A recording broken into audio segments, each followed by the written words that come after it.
Bom dia. Bom dia.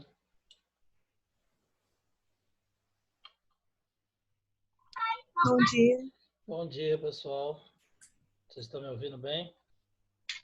Sim. Sim. Beleza. Oi, professor. Oi, pode falar. Luiz Gabriel falou que não vai poder participar da aula e foi ao médico. Certo, beleza.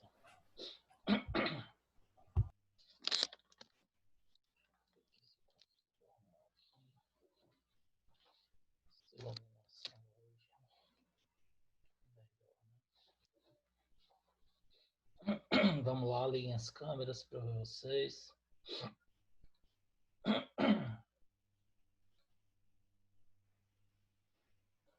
Bora, meu povo, liguem as câmeras aí. Deixa eu ver vocês aí.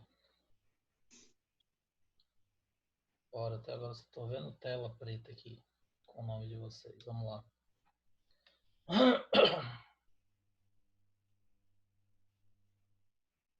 Bora, pessoal. Aí, Igor, beleza.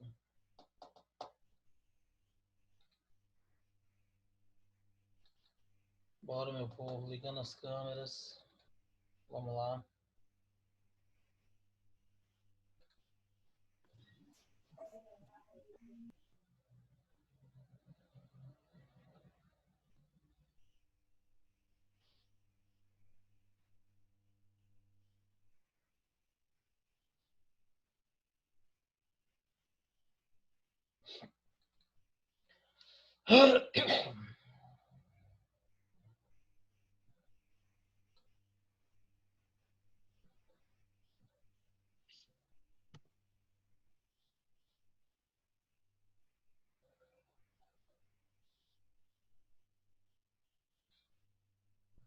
Bom, então vamos lá.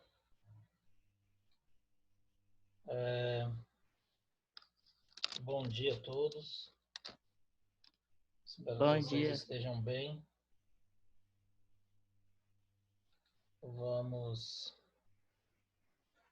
efetuar nessa aula de hoje a correção do exercício da lista, né, de final da revisão. Na realidade é uma lista de conclusão do assunto de dinâmica, certo? Desculpe. Então, vocês me enviaram essa lista segunda-feira. É uma atividade normal que vale a pontuação das outras atividades que a gente faz durante a unidade. Tá? Vocês não precisavam se preocupar com acerto nem erro, é só para a gente treinar. Então agora a gente vai corrigi-las e a partir da próxima aula a gente vai falar de movimento circular uniforme. Na aula de amanhã eu vou passar para vocês a introdução do movimento circular, certo?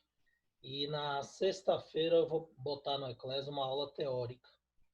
E aí é bom vocês darem uma lida para que na outra semana a gente possa aprofundar essa parte de movimento circular uniforme. Beleza? Bom, então para finalizar a parte de dinâmica, nós vamos ver aqui essa última atividade, tá? Então, correção da atividade que eu passei para vocês no dia... foi sexta-feira da semana passada, né? Para me entregar na segunda. Então, vamos lá. Primeira questão.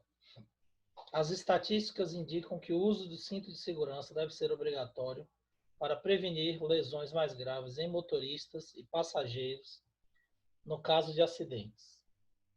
Fisicamente, a função do cinto está relacionada com que lei? Então, veja bem.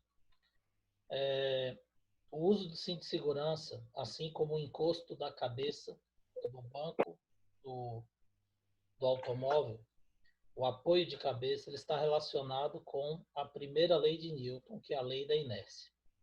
Então, qual é a função do cinto de segurança? O cinto de segurança amarra você, literalmente, no banco do veículo. Por quê? Em caso de colisão, se o carro está a 100 km por hora e ele bate, no momento que ele bate, ele vai parar. E ele para por inércia tudo que está dentro mantém o movimento do veículo. Então, se ele está a 100 km por hora, bateu, você vai ser projetado a 100 km por hora, porque por inércia, a sua tendência é permanecer em movimento. Se ele bate a 50 km por hora, você vai ser projetado a 50 km por hora. Se ele bate a 100, você vai ser projetado a 100 km por hora. O cinto de segurança, ele serve justamente para lhe prender no veículo e evitar que, por inércia, você seja projetado para frente, mantendo o movimento do veículo, certo? Tudo tranquilo até aí? Alguma dúvida? Não, professor. Beleza. Aí o que acontece? E o encosto de cabeça? O que o encosto de cabeça faz? Para que é utilizado o encosto de cabeça no banco? Não sei se vocês observam, quem tem os carros mais antigos, os carros só tinham encosto de cabeça no banco da frente, do motorista e do passageiro. O banco de trás, ele não tinha encosto de cabeça, certo? Só a partir de 2015, 2014, é que foi obrigado, por lei, assim como o uso do cinto de segurança foi obrigado anteriormente, o uso do encosto de banco, encosto de cabeça nos bancos traseiros, tá? Por quê? O que verificou-se? Quando o carro batia, o cinto de segurança prendia o motorista, então ele ficava preso na cadeira e ia para frente. Só que a tendência depois que ele para é voltar. E nesse movimento que ele fazia, quando ele voltava pela força do cinto, o pescoço ia para trás com uma força muito violenta e isso ia causar compressão nas vértebras. E aí a pessoa poderia sofrer lesão na coluna ou até mesmo, a depender da velocidade do impacto, ficar paralítico. Então, o cinto de segurança prende a pessoa, evita que ela se projete para frente, e o encosto de cabeça evita que a cabeça retorne com força também muito violenta por causa da pressão do cinto, né? O movimento que o cinto faz oposto à projeção, e apoia sua cabeça, evitando assim danos na medula e na coluna. Por isso que tanto o cinto de segurança quanto o uso do encosto de cabeça nos bancos, ele serve para proteger o passageiro em função da inércia em colisões entre veículos, ok? Então preste atenção nisso, que aqui é uma questão de vestibular, tá vendo? A Faculdade de São Paulo. Porém, aqui fala do cinto. Existem questões de vestibulares também que falam dessa mesma relação da primeira lei com relação ao encosto de cabeça. Tá ok? Então, vocês já estão sabendo aí e preparados para isso. Bom, a segunda é uma questão do ITA. Essa é uma questão antiga, tá? Atualmente as questões do ITA não são mais formuladas dessa forma aqui, normalmente são questões abertas. O ITA é o Instituto de Tecnologia Aeronáutica, que fica lá em Campinas. É uma das melhores universidades do Brasil, mas é concorridíssima também, tá? Então, o que acontece? O ITA elaborou essa questão há muito tempo atrás, mas é uma questão que vale a pena a gente trabalhar para vocês analisarem aqui, tá? As leis da mecânica newtoniana são formuladas em relação a um princípio fundamental, denominado o quê? Letra A, princípio da inércia, conservação da energia mecânica, conservação da quantidade de movimento, conservação do momento angular, princípio da relatividade. Todos os referenciais inerciais são equivalentes para a formulação da mecânica newtoniana.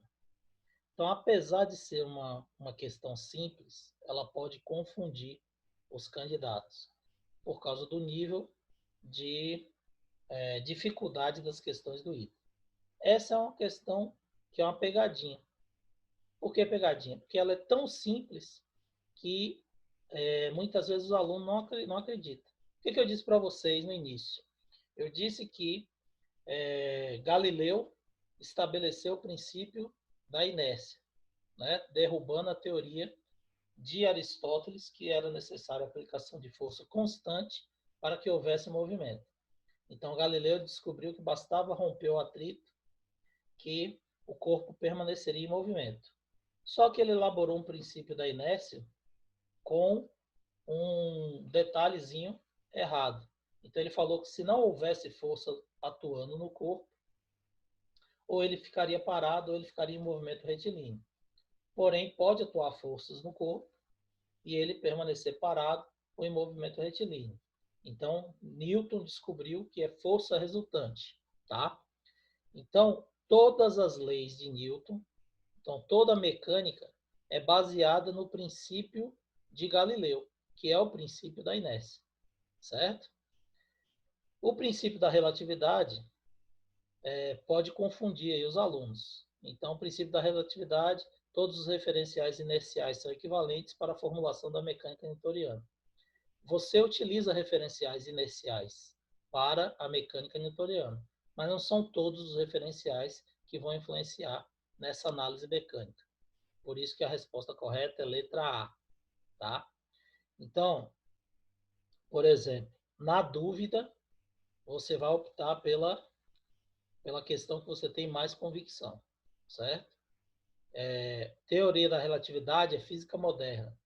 Toda vez que ele colocar numa questão física moderna, isso não faz parte da física clássica, então não é interessante para vocês estudar física moderna, porque isso não é cobrado no vestibular. Só quem for fazer alguma coisa relacionada com a área de física ou outra área relacionada, né, astronomia, qualquer outra coisa, que vai ter que estudar isso aqui. Então, se vocês virem numa questão de vestibular alguma coisa falando de física moderna, evitem marcar, porque provavelmente está errado, tá? Então, por isso que a resposta correta aqui é a letra A, o princípio da inércia. Todo mundo entendeu? Dúvidas? Então, tomem cuidado com isso, tá? Aqui, uma folha de papel está sobre a mesa do professor. Sobre ela tem um apagador. Dando-se com violência um puxão horizontal na folha de papel, esta se movimenta e o apagador fica sobre a mesa. Uma explicação aceitável para a ocorrência é... Então, na realidade, isso daqui também é inércia, né? O apagador está parado em cima do papel. Se eu puxo o papel, a tendência é o apagador permanecer parado, certo? Então, o apagador está na minha frente. Seria aqui o celular. O papel é a minha mão. Se eu puxo o papel, a tendência é o apagador ficar parado. E aí, é a mesma coisa que o mágico utiliza, depois de muitos treinos, botar um monte de prato e taça em cima da mesa e puxar a toalha e deixar tudo lá em cima. Então, quando ele puxa rapidamente, por inércia, os talheres tendem a ficar parados na posição que eles estavam. Aí ele consegue retirar a toalha e deixar os talheres em cima da mesa. Isso também vai ocorrer com o apagador. Porém, vocês observam que não tem essa alternativa, falando de inércia aqui. Então, o que vai acontecer? Nenhuma força atuou sobre o apagador? Falso. Existe atrito atuando entre o apagador e o papel. A resistência do ar impediu o movimento do apagador? Não, porque o movimento de massa de ar é pequeno para impedir o movimento do apagador. A força de atrito entre o apagador e o papel só atua em movimentos lentos? Falso. O atrito ele pode estar tanto no movimento lento quanto no movimento mais rápido. O atrito é o mesmo, tá? A força de atrito entre o papel e a mesa é muito intensa. Falso, tá? A força de atrito ela tem um valor que é variável e depende da força que você está aplicando. E a força de atrito entre o apagador e o papel provoca no apagador uma aceleração menor do que a do papel. Verdade. Então, quando você puxa rapidamente, o atrito que existe vai provocar, já que você aplicou uma força, uma aceleração maior no papel do que a aceleração no apagador. E aí ele vai ficar praticamente parado. Beleza? Todo mundo entendeu essa questão? Letra E, nenhuma dúvida? Então vamos lá. Se tiverem dúvida, a hora de perguntar é essa. 4. Leia com atenção a tira da turma da Mônica, tá? Analise as afirmativas que seguem considerando a mecânica clássica. Então você tem a tirinha aqui, lá vai o asa do skate, o Cascão, né, andando de skate. E aí o Cebolinha fala, você não sabe o problema de andar de skate aqui no parque, mas eu estou parado. Quem está andando é o skate. Bom, e aí você vai analisar as afirmativas. Primeira, Cascão está em movimento em relação ao skate e também em relação ao Cebolinha. A primeira alternativa é o quê? Falso ou verdadeiro? Participem aí, vamos lá. Falsa. Falsa. Falsa, muito bem. Por quê? Em relação ao skate, Cascão tá parado. Isso, muito bem. É isso aí. Então, em relação à Cebolinha, os dois estão em movimento, tanto o Cascão quanto o skate. Porém, em relação ao skate, Cascão está parado, tá? Aquele movimento relativo que eu falei para vocês. Segundo, Cascão está em repouso em relação ao skate, já falamos que sim, e está em movimento em relação à Cebolinha, também. Portanto, a 2 é verdadeira. E a terceira, em relação ao referencial fixo fora da Terra, Cascão jamais pode estar em repouso. Falso ou verdadeiro? Verdadeiro. Verdadeiro. Verdadeiro. Por quê? Porque como ele está na Terra, e a Terra está em movimento em relação ao espaço, né, em relação ao sistema solar, num ponto qualquer fora da Terra, como a Terra está em movimento, mesmo que Cascão estivesse sem o skate e parado como Cebolinha, ele estaria em movimento em relação a esse ponto fora da Terra. Portanto, as afirmações 2 e 3 são verdadeiras, logo a resposta correta é letra D, 2 e 3. Beleza? Agora, quinta. Em um ônibus que se desloca com velocidade constante em relação à rodovia reta que atravessa uma floresta, um passageiro faz a seguinte afirmação: as árvores estão deslocando-se para trás. Essa afirmação ela é o quê? Falsa, verdadeira? Então vamos analisar. Então veja bem, o ônibus ele está deslocando com velocidade constante em relação à rodovia e ele passa por uma floresta. Aí ele fala que as árvores estão se deslocando para trás. A afirmação está correta, tá? Ele pode afirmar que as árvores estão se deslocando para trás? Sim, depende do referencial, certo? Então, por exemplo, o ônibus saiu da estação e aí você considera a estação sendo o referencial. Se a estação é o referencial, o ônibus estará em movimento. Porém, se você considerar o ônibus sendo o referencial, quem vai estar em movimento é a estação, certo? Então a gente chama de movimento relativo. Eu expliquei isso para vocês lá no início, quando eu falei que os dois carros poderiam se movimentar com velocidade de 100 km por hora, estando distantes um do outro 1 km. Um carro em relação ao outro estaria parado, mas os dois estariam em movimento em relação à estrada. Isso porque o movimento é relativo, depende do referencial. Então a afirmação aqui ela pode estar correta, desde que você considere o ônibus como referencial. Se o ônibus for o referencial, for o ponto que você vai analisar como parâmetro, as árvores estarão se movimentando, certo? Por isso a resposta correta é a letra C. Todo mundo entendeu? Nenhuma dúvida? Sim, professor. Nenhuma dúvida sobre isso? Beleza. Então vamos lá.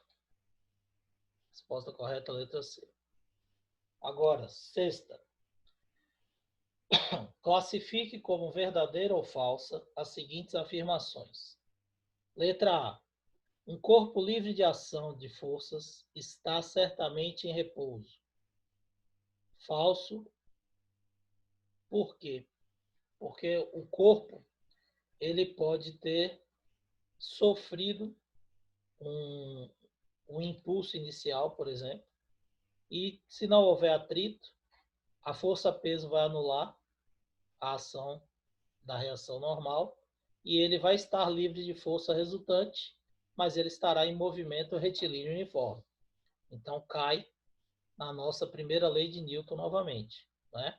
O corpo ele pode estar livre de ação de força resultante C0, e ele não está em repouso, está em movimento retilíneo uniforme. É o que fala na letra B. Um corpo livre de ação de forças pode estar em movimento retilíneo e uniforme. Verdadeiro. Ou ele pode também estar livre de ação de forças resultantes, né? Está sem força resultante, e está em repouso ou em movimento retilíneo uniforme. Portanto, a primeira é falsa, a segunda e a terceira, B e C, é verdadeira. FVV. Beleza? Bom, sétima questão. Se a resultante das forças que atuam numa partícula é nula, podemos afirmar que é a mesma coisa. A partícula pode estar em movimento circular uniforme? Não. Então, a gente vai ver na sequência lá que se ele é circular, ele muda a direção e sentido. Então, tem que ter força resultante agindo. A partícula está necessariamente em repouso? Não, ela pode estar em repouso. Ela não pode estar em movimento retilíneo? Pode estar em movimento retilíneo, desde que seja uniforme. Portanto, a resposta correta, letra D, a partícula pode estar em repouso ou em movimento retilíneo uniforme, de acordo com a primeira lei de Newton. Beleza? Bom, a PUC tem essa questão aqui que diz o seguinte: você é passageiro de um carro e, imprudentemente, não está usando o cinto de segurança. Sem variar o módulo da velocidade, ou seja, o carro faz uma curva com velocidade constante. Então, ele está a 60 km por hora e faz uma curva fechada a 60 km por hora, para a esquerda. E você se choca contra a porta do lado direito do veículo. Considere as seguintes afirmações e analise. Então, antes e depois da colisão com a porta, existe uma força para a direita empurrando você contra a porta. Então, quando o carro faz a curva para a esquerda, você é arremessado para a direita. Isso ocorre porque existe uma força puxando você para a direita? Falso ou verdadeiro? Falso. Por quê? Vocês acham o quê? Que existe uma força ou não existe? Não existe uma força que empurra ele. Por que ele bate na porta direita? Quando o carro faz a curva para a esquerda, ele bate para a porta. Exatamente, por causa da inércia. Então, quando o carro faz a curva, a tendência é o corpo ficar em linha reta.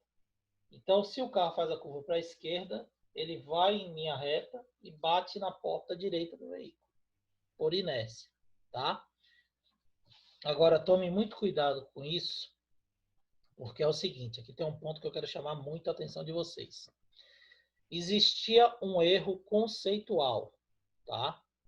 Que erro conceitual é esse? Vou até interromper aqui para ficar maior, para falar com vocês. Veja bem, se você pegar um livro de física antigo, tá? Existia o conceito de uma força centrífuga, que imaginava-se que quando o carro fizesse a curva, isso eu vou explicar no movimento circular, na sequência, imaginava-se que quando o carro fizesse a curva, uma força estaria puxando o que estivesse dentro do veículo para fora, que seria a força centrífuga, tá? Do movimento curvilíneo. Então, você faz a curva, a força centrífuga iria puxar o objeto para fora.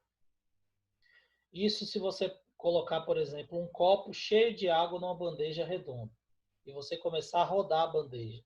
O que vai acontecer? A água, copo estando completamente cheio, a água vai ser jogada para fora da bandeja, no movimento circular ou no movimento curvilíneo. Porém, essa força que joga a água não é a força centrífuga, tá? Porque não existe força centrífuga. Existe movimento centrífugo. Força centrífuga não existe, tá certo? Então, se você pegar livros antigos, desatualizados de física, tinha esse erro conceitual. Hoje já se sabe que força centrífuga não existe, tá certo? O que existe é o movimento centrífugo. Então, como o colega falou aí, o que joga o corpo para a direita do passageiro é a inércia. Então, a própria velocidade do carro. O carro ia em linha reta, fez uma curva, a velocidade tende a projetar a pessoa em linha reta. Então, é a velocidade que é responsável pelo movimento que ele faz para fora. E não força nem de origem centrífuga, que é o que vocês vão encontrar na literatura antiga. Então, o que acontece? Eles aproveitam desse erro conceitual e, às vezes, eles colocam algumas pegadinhas em vestibulares, tá? E no Enem em relação a isso. Porém, aqui, por exemplo, vocês observam que ele fala que é uma força, mas em momento nenhum ele fala que é força centrífuga, porque a força centrífuga não existe. Beleza? Todo mundo entendeu isso aí? Dúvidas? Nenhuma, professor. Nenhuma? Ótimo. Aí o que acontece? Eu acabei de dizer para vocês que não tem força centrífuga. E você tem alguns aparelhos, por exemplo, máquina de lavar, você tem alguns aparelhos para secar alimentos após a lavagem, que são chamados de centrífuga. A própria máquina que extrai o mel da colmeia da abelha é uma centrífuga, tá? Então, essa centrífuga, o que ela faz? Ela gira em alta velocidade e consegue separar o mel da colmeia ou tirar a água da roupa dentro de uma máquina de lavar, por exemplo. Ah, mas você não acabou de dizer que não existe força centrífuga? Então, como é que existe centrífuga? Então, a centrífuga é o movimento, tá? Centrífugo, movimento oposto. Então, o que acontece? Se você gira num sentido, você projeta por inércia os objetos para a parede do recipiente. Então, é o que acontece na máquina de lavar. A máquina de lavar está girando num sentido. A roupa está lá batendo na hélice. Quando ativa a centrífuga, ela está girando assim, ela gira ao contrário. E quando ela girar ao contrário, por inércia, a tendência é a roupa ser projetada para fora. E aí ela cola naquela parede do tanque, né, da máquina, que é cheia de furos, e aí a água ela começa a ser retirada da roupa e vai ajudando na secagem da roupa. Se for uma centrífuga de abelha, para tirar o mel da abelha, coloca-se a colmeia em grades dentro da centrífuga, ela gira e por inércia o mel ele vai sendo projetado também para as paredes, que tem os mesmos orifícios, só que depois eles estão ligados na parte externa a um funil e esse mel vai escorrendo para o pote ou recipiente que você quer armazenar. Então, prestem bem atenção nisso. Existe movimento centrífugo.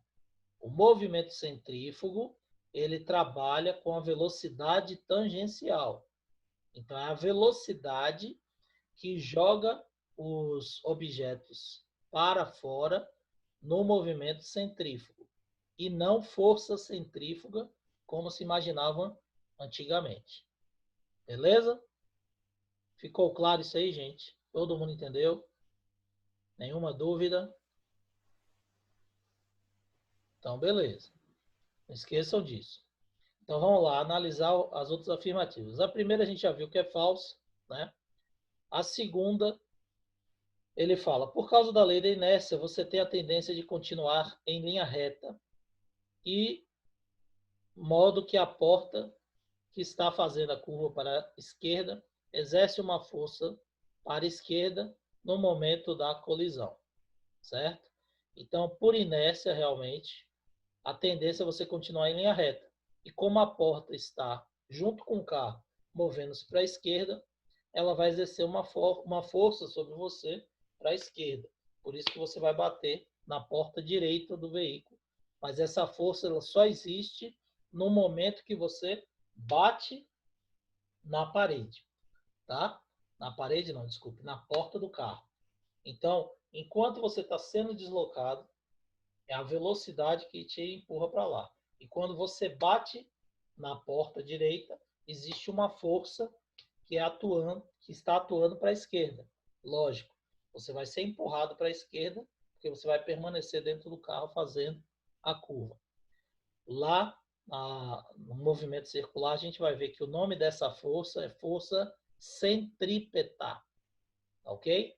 Então, força centrífuga não existe, força centrípeta, essa força que a gente vai estudar na sequência. Portanto, a 2 é verdadeira. E a terceira, por causa da curva, a sua tendência é cair para a esquerda. Falso. Se você não batesse na porta do veículo, a sua tendência era cair para a direita. Portanto, somente a 2 é verdadeira. Ok? Nona questão. A terceira lei de Newton diz: a cada ação corresponde uma reação de módulo igual à ação, porém com sentido contrário. Então, corpo A aplica uma força em corpo B, o corpo B reage com uma outra força em A, com mesma direção, mesma intensidade e sentido oposto. No caso de um corpo em queda livre, dizemos que ele está sujeito apenas... Então, quando o corpo cai, o cara pula lá de um avião e o paraquedas está fechado. Enquanto o paraquedas estiver fechado, ele está em queda livre. Ele vai acelerando a velocidade de acordo com a gravidade.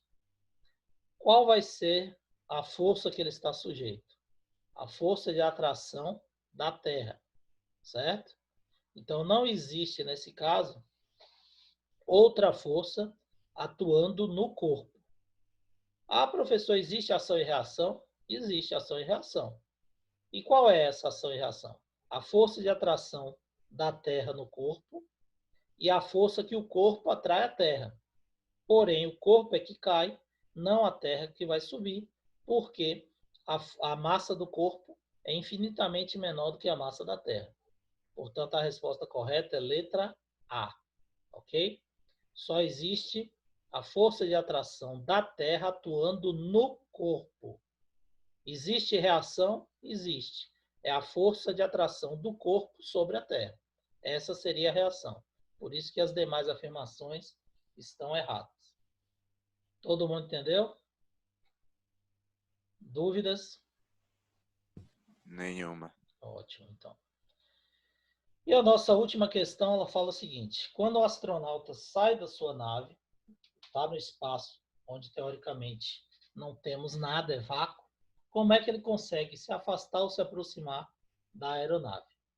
Então é o seguinte: não existe ar nem outra matéria no espaço. Então ele não poderia, por exemplo, usar uma hélice como um helicóptero ou um avião para empurrar o ar para trás e o ar empurrar ele para frente. Então como é que ele faz? No traje do astronauta existem tanques que estão nas costas dele, como aqueles tanques de mergulhador que usa para ir para o fundo do mar. Através desse tanque acontece o movimento. Como? A pressão que há no tanque gera uma força num gás que existe dentro dele. E esse gás reage com uma força contrária ao tanque. Então, é ação e reação, só que ação e reação só dentro do tubo. Né? Por quê? Porque se o ar saísse para fora, o gás saísse para fora do tubo, o cara continuaria parado, esvaziaria o tanque e ele ficaria parado no espaço, porque não tem como reagir, não tem nada para empurrar o corpo para frente. Porém, quando o gás ele exerce a pressão no tanque, o tanque reage e é empurrado também. Então, existe ação e reação. Como o cara está preso no tanque, o astronauta, ele também vai receber essa força e, consequentemente, ele vai ser empurrado e vai se movimentar. Certo? Todo mundo entendeu isso aí, meu povo? Alguma dúvida? Não. Tranquilo? Então, veja bem. A parte de dinâmica, a gente vai encerrar agora. Então, se alguém tiver alguma dúvida, quiser fazer alguma pergunta em relação à dinâmica, tá? As leis de Newton, pode fazer agora. Ou, se preferir, pode depois mandar uma mensagem lá no WhatsApp, que a gente tira as dúvidas de vocês. Tranquilo? Alguém tem alguma dúvida? Terceira lei de Newton, primeira lei de Newton, segunda lei de Newton. Se tiver alguma dúvida, pode perguntar. Tudo tranquilo? Não. Sim. Pronto. Então, só registrar aqui a frequência de vocês. Essa aula de hoje era só para a gente fazer essa correção, finalizar aqui a correção, tá? E quando for na próxima aula, amanhã, 11 horas, nós iremos iniciar essa parte aí de movimento circular uniforme. Beleza? Então, pessoal, valeu, foi bom estar com vocês. Qualquer dúvida, eu estou à disposição, tá? Com relação a esse assunto, ou qualquer outro assunto que vocês estejam estudando. Se quiser tirar dúvida, manda uma mensagem lá no WhatsApp, que a gente esclarece para vocês, tá ok? Se tiver alguma questão também, que vocês tenham dúvida, não consigam responder, vocês podem tirar uma foto, mandar para mim, que aí eu analiso a questão e passo a explicação para vocês. Beleza? Beleza, professor. Valeu, galera. Foi bom estar com vocês. Um abraço. Valeu, professor. Bom Tchau, dia. Valeu, professor. professor. Valeu, Abraço. galera. Um abraço. Valeu. Valeu. Valeu. Bom Valeu. dia, gente. Valeu. Abraço. Tchau, tchau.